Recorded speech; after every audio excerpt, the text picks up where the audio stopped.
So next topic is cardiac action potential.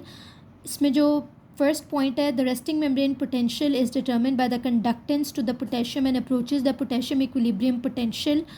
ठीक है, ये जो पॉइंट है ये एक एमसीक्यू पॉइंट है कि रेस्टिंग मेम्ब्रेन पोटेंशियल जो होता है it is determined by the conductance to potassium ions. Okay, next point is inward current. जब हमारे पास इनवर्ड इनफ्लक्स ऑफ आइंस होता है, इनवर्ड करंट आता है, तो वो क्या करता है कि वो पॉजिटिव चार्ज सेल के अंदर लेकर आता है और वो क्या करता है, मेम्ब्रेन को डीपोलराइज करता है। ठीक है, इसके ऑपोजिट जब आउटवर्ड करंट होता है तो पॉजिटिव चार्ज जो है वो सेल से बाहर जाता है और मेम्ब्रेन जो होती है वो हाइपर पोलराइज हो जाती है। अब जो सोडियम पोटेशियम एटीपीएस होता है, इसका फंक्शन क्या होता है, ये मेंटेन करता है ionic gradient across the cell membrane. ठीक है, तो जो डीपोलराइजेशन होती है वो कॉज होती है, ठीक है, बाय द इनवर्ड करंट, जबकि hyperpolarisation is cause by the outward current. ठीक है, और मेंटेन कौन करता है डीपोलराइजेशन को, या मेंटेन कौन करता है आपके एक्शन पोटेंशियल को। ठीक है, तो जो मेंटेन करता है वो होता है sodium potassium ATPase pump. Okay, so next is ventricle atrial Purkinje system का जो हमारे पास एक्शन पोटेंशियल होता है उसके बारे में हम स्टडी करेंगे। They have stable resting membrane potential of about -90 millivolts and this value approaches the potassium equilibrium potential. Action potential are of long duration, especially in the Purkinje fibers. ठीक है, they are where they last 300 milliseconds. ठीक है, अब सबसे पहले हमने ये पढ़ लिया कि जो रेस्टिंग मेम्ब्रेन पोटेंशियल होता है, ठीक है, वो कितना होता है, -90 millivolts पे रेस्टिंग मेम्ब्रेन पोटेंशियल जो होता है ना वो मेंटेन्ड होता है। ठीक है, the resting membrane potential is maintain at -90 millivolts और ये -90 millivolts जो है ना ये ऑलमोस्ट इक्वल है, ठीक है, to the equilibrium potential for the potassium ion. ठीक है, so the resting membrane potential जो होता है वो ड्यू टू पोटेशियम इफ्लक्स जो है वो हमारे पास मेंटेन हो रहा होता है ना, तो पोटेशियम आयन के इक्विलिब्रियम पोटेंशियल के equal resting membrane potential -90 millivolts होता है। ठीक है, अब सबसे पहले हमारे पास आता है फेज जीरो। जो फेज जीरो होता है वो होता है rapid upstroke of action potential. ठीक है, rapid upstroke of action potential होता है फेज जीरो। ये क्यों कॉज होता है, due to sodium influx. Sodium के इन्फ्लक्स की वजह से ये हमारे पास फेज जीरो आता है और ये क्या करता है, डीपोलराइज कर देता है मेम्ब्रेन को। ठीक है, तो phase zero is rapid upstroke due to sodium influx and it causes initial depolarisation of the membrane. At the peak of the action potential the membrane potential approaches the sodium equilibrium potential. ठीक है, हमने कहा था कि जो resting membrane potential है वो potassium equilibrium potential के इक्वल होता है। ठीक है, और जब पीक ऑफ एक्शन पोटेंशियल होती है उस पर वो सोडियम इक्विलिब्रियम पोटेंशियल के इक्वल होता है। Then is the phase one.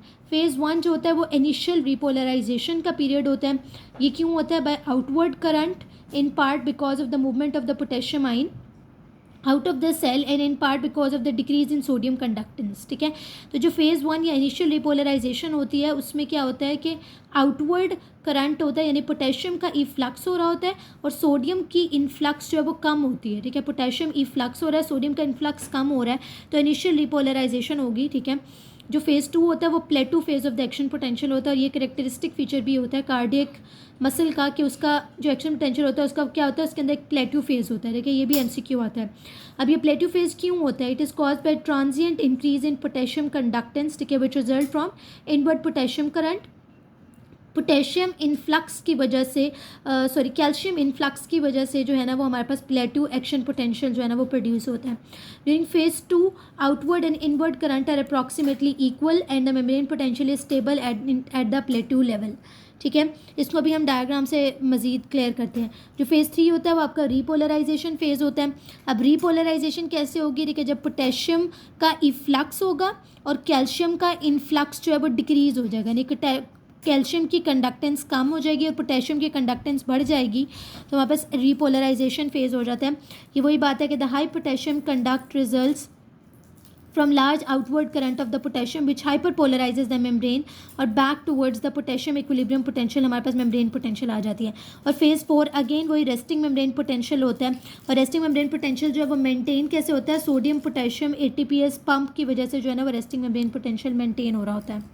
ये डायग्राम ऐसे हम मजीद क्लियर करते हैं। रेस्टिंग मेम्ब्रेन पोटेंशियल -90 millivolts पे था, फेज जीरो था, रैपिड अपस्ट्रोक। ठीक है, रैपिड अपस्ट्रोक होता है, ठीक है, ड्यू टू सोडियम इनफ्लक्स। ठीक है, इनवर्ड सोडियम करंट की वजह से रैपिड अपस्ट्रोक आता है हमारे पास। ठीक है, जो मेम्ब्रेन डीपोलराइज होती है और एक्शन पोटेंशियल जो है वो जनरेट होता है। फेज़ वन जो था वो इनिशियल रिपोलराइजेशन फेज होता है, ठीक है, ड्यू टू पोटेशियम इफ्लक्स और सोडियम कंडक्टेंस जो है, सोडियम इनवर्ड करंट जो है वो लेस होता है, तो इनिशियल रिपोलराइजेशन फेज़ 1 में होती है। फेज़ 2 जो है वो आपके पास plateau phase of the action potential होता है, और ये क्यों होता है? Due to calcium inward in current की वजह से होता है, ठीक है।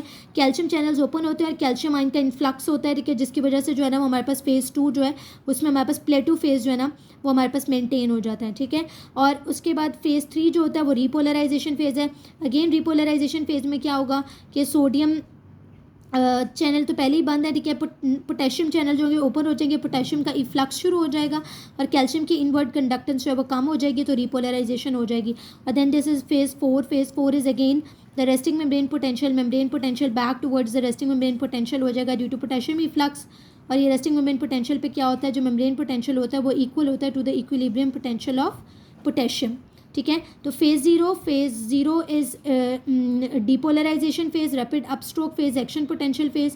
Phase 1 is initial repolarization, phase 2 is plateau phase, phase 3 is repolarization phase, and phase 4 is again the resting membrane potential, और the membrane potential is equal to the potassium equilibrium potential.